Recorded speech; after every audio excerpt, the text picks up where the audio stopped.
Fala pessoal, tudo na paz? Irmão Alex aqui para dar continuidade nos estudos bíblicos, que o Eterno possa estar nos abençoando grandemente. Nós estamos aqui no dicionário bíblico e a palavra que nós vamos ver hoje é a palavra igreja. Ela é bem ampla, né? Tem muitas informações sobre essa palavra e nós vamos estar dividindo ela em vídeos pequenos, beleza? Então o de hoje é Igreja parte 1, beleza? Vamos lá então. O grupo de palavras anglo-saxônicas, né, que tem inglês, escocês, alemão, holandês, deriva do termo do grego tárdio, que é Kiokan, né, a casa, no caso do Senhor. Já o termo grego eclésia, do qual deriva o latim ecclesia, italiano, aí tem no francês, tem no espanhol, e no português igreja, no grego clássico significa a assembleia dos cidadãos de uma cidade com um objetivo legislativo ou deliberativos, né? Então a palavra igreja, né, que no grego é eclésia, ele significa isso, né, uma assembleia legislativo ou deliberativos, né?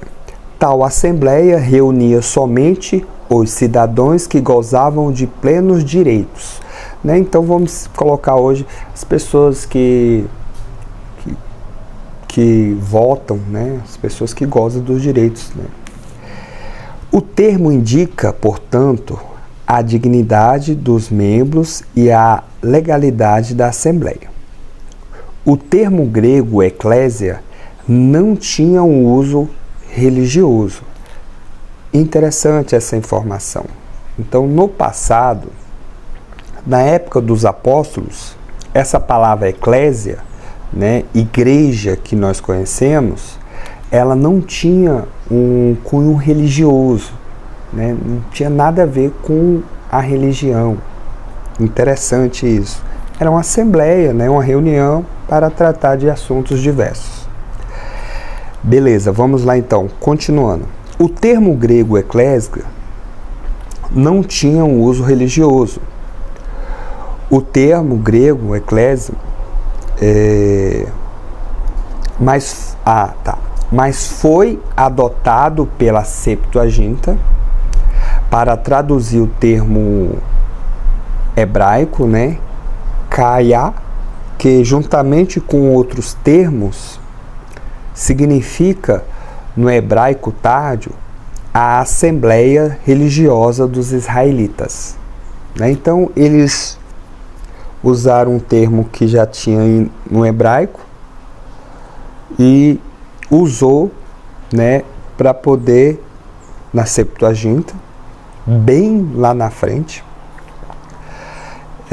usou para imitando a assembleia do povo de Israel.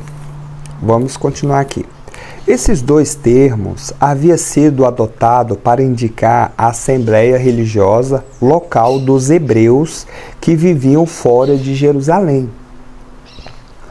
Visto que em grego o termo edarre é traduzido mais comumente como sinagogue, o termo do qual deriva a nossa sinagoga.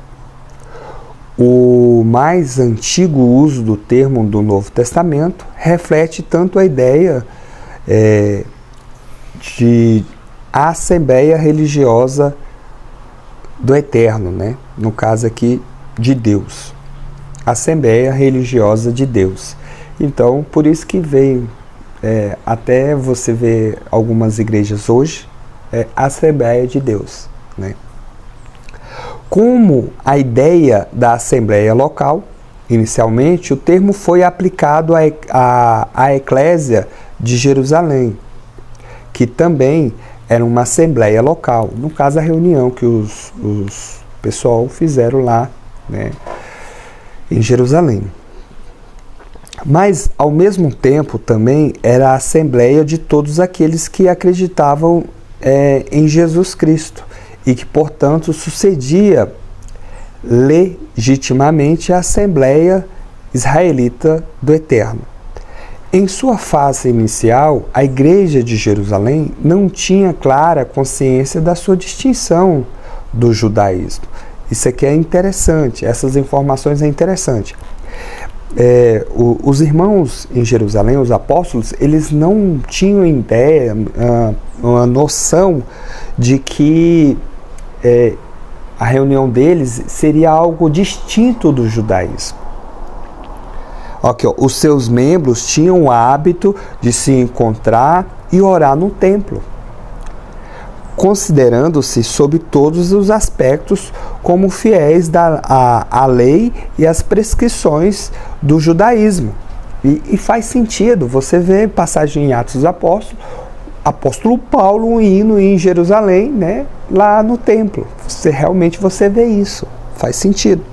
A questão das relações entre a igreja e o judaísmo só se tornou agudo quando os gentios, olha que interessante, os gentios foram admitidos em números consideráveis e acabaram por formar em outras cidades diferentes igrejas, né, diferentes locais, grupos de pessoas, dos quais a primeira e maior foi, sem dúvida, a igreja de Antioquia. Então, tornou-se necessário para a igreja afirmar-se como comunidade distinta do judaísmo, no qual os gentios podia ser admitido, com plenos direitos, sem a necessidade de se tornarem judeu e de se submeterem a todas as prescrições da lei judaica.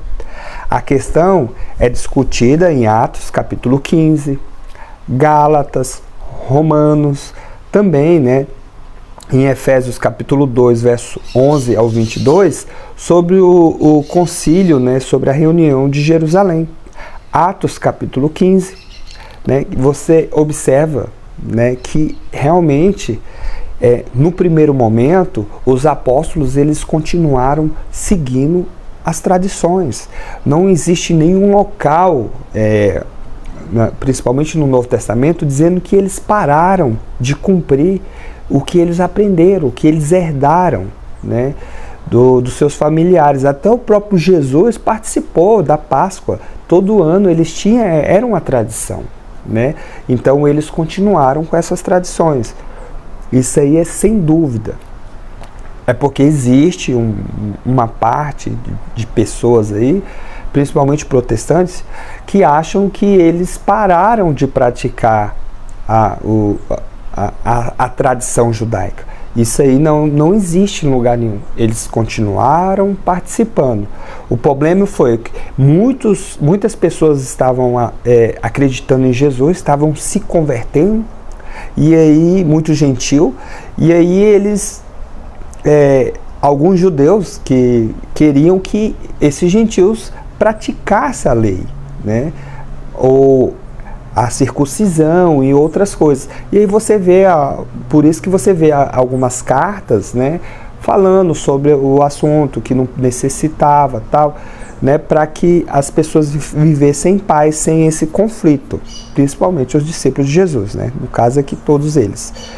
Então eu vejo que os judeus não estavam errados, porque eles aprenderam dessa forma, né, que a pessoa que quisesse aderir ao judaísmo, ele tinha que se circuncidar, ele tinha que realmente praticar, né, todos os rituais, né? Só que com Jesus era diferente as coisas.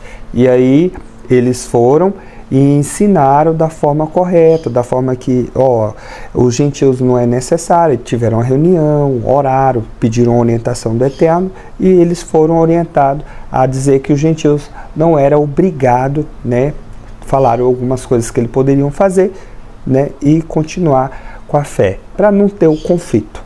Beleza? Então, Esse é a igreja parte 1. Nós vamos fazer outros vídeos para que não venha ficar muito longo, beleza? Fique na paz e um abraço do irmão Alex.